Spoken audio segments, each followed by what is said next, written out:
Hello and welcome to another episode of Friday Fly Day. Today we'll be tying one of Simon's damsel patterns. It's a favorite on Lake Rarefikaito and Lake Otomangakau, and he's been doing really well on these lakes with this fly. But first, let's quickly talk about the giveaway. I'll be giving away 10 flies of your choice to one lucky subscriber with the support of I Love Fly Fishing. So watch till the end to see how to enter, and let's get on to this fly.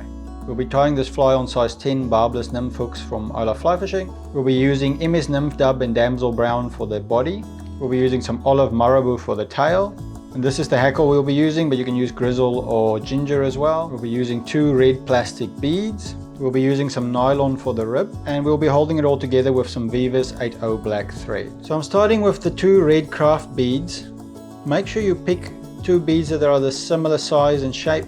These craft beads, these plastic beads, can vary quite a bit in size and shape, and yeah, so just pick 2 that fit onto the hook nicely and are similar in size and shape.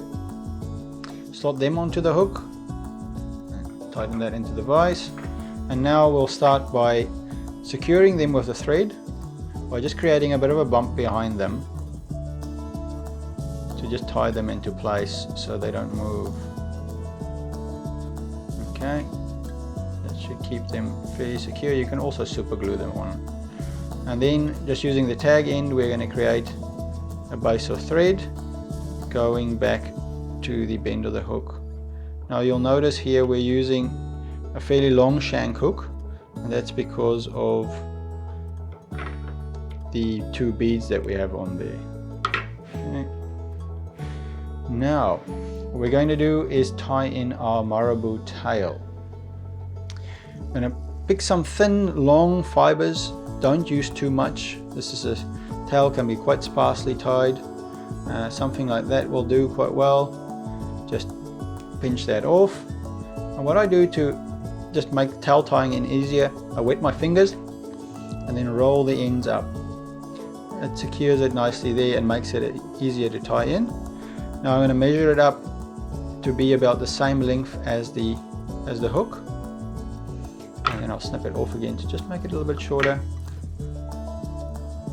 Bundle that up again, and now I'm just going to secure that with a pin strap, so up between the fingers, loose, and then down, up and then down, and then just secure that in there.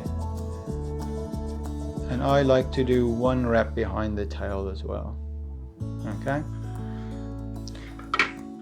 So we're going to tie the rib in. I'll just cut off a piece of nylon, don't make it too long. This is 4 or 5x, you don't need particularly strong, this is just to hold the hackle together. So we'll tie that in right to the end of the tail. Make sure that's nice and secure because nylon can be quite slippery. Okay, is that there? Now what we're going to do, there's 2 ways you can tie the hackle in. You can start from the rear and wind it forward, or you can start from the front and wind it back. Now that's what I prefer to do, and that's how I tie my willy buggers as well. I do it in the front, so let's go that way. And so we'll start first with the dubbing. What I'm going to do first to just make the dubbing go on a little bit easier, I use the Loon Low Wax Swax. It's a dubbing wax, and I'll just put a little bit on there because it just makes the dubbing go on a little bit easier. You don't need to get too much on here, and just little pinches on there, and don't roll it around too tight. You'll see this has got a lot of rubbery legs and bits in there. You kind of want this to be quite spiky and add to the movement with the hackle as well. So we'll just start winding that.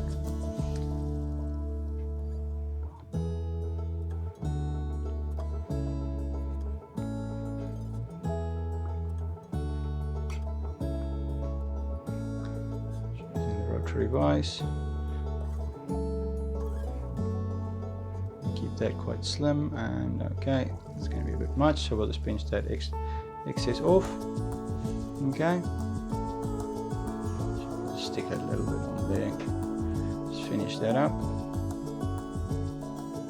Okay, and just get the excess off.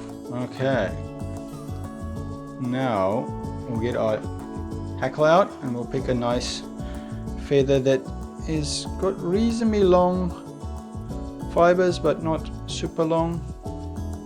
And you can choose different kinds of hackle here. As I said, grizzle or ginger works quite well. So I've gone for a fairly large feather here, but I'm actually going to strip it back and just start here where the color starts and the fibers aren't too long.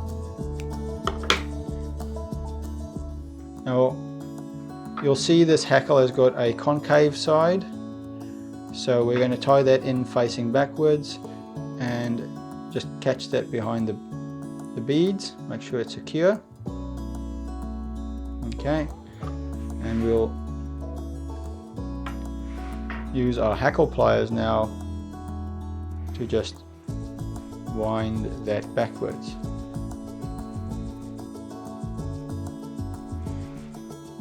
You can see this hackle very similar to a woolly bugger. The tying, all you're really doing is using different materials and adding 2 beads instead of 1. And this hackle will give a lot of movement to this fly. Now I've wound my hackle. I'm going to take my nylon rib, make sure you don't catch the tail, and I'm going to go the opposite way. So I trap that hackle and I'll go twice around there and quite tight, and now I wind forward, wiggling it around so I don't trap all the hackle fibers. I just want to trap the stem, working it back, going forward, zigzag, making sure those fibers come out.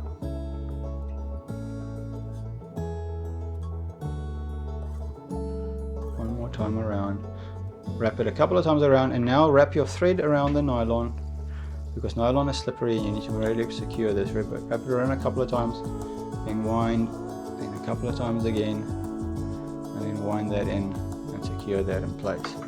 Now you can snip your nylon off, and you can snip the tag of your hackle off at the end. Okay, and all I'm going to do is take a little bit of that dubbing, just put a pinch on there to cover that thread.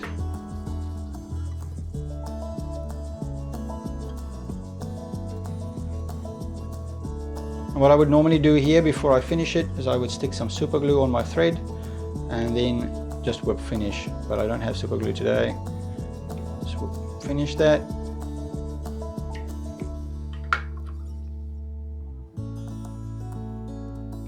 So there you have it, a nice lake damsel pattern.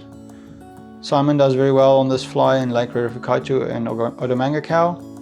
I'm not really a lake fisherman, so not my sort of thing, but these flies are also available on the I Love Fly Fishing website if you don't tie flies yourself. Let me tell you how you can enter this giveaway. What you need to do is visit the link in the description of this video, which will take you to the I Love Fly Fishing website. There you can choose the fly you want to receive 10 of. Then take the name of that fly or the code of the fly and post it into the comments of this video. Make sure you're a subscriber to the channel, and that's all you need to do to enter. We'll announce the winner in the next video. Thanks for watching, and I'll see you in the next one.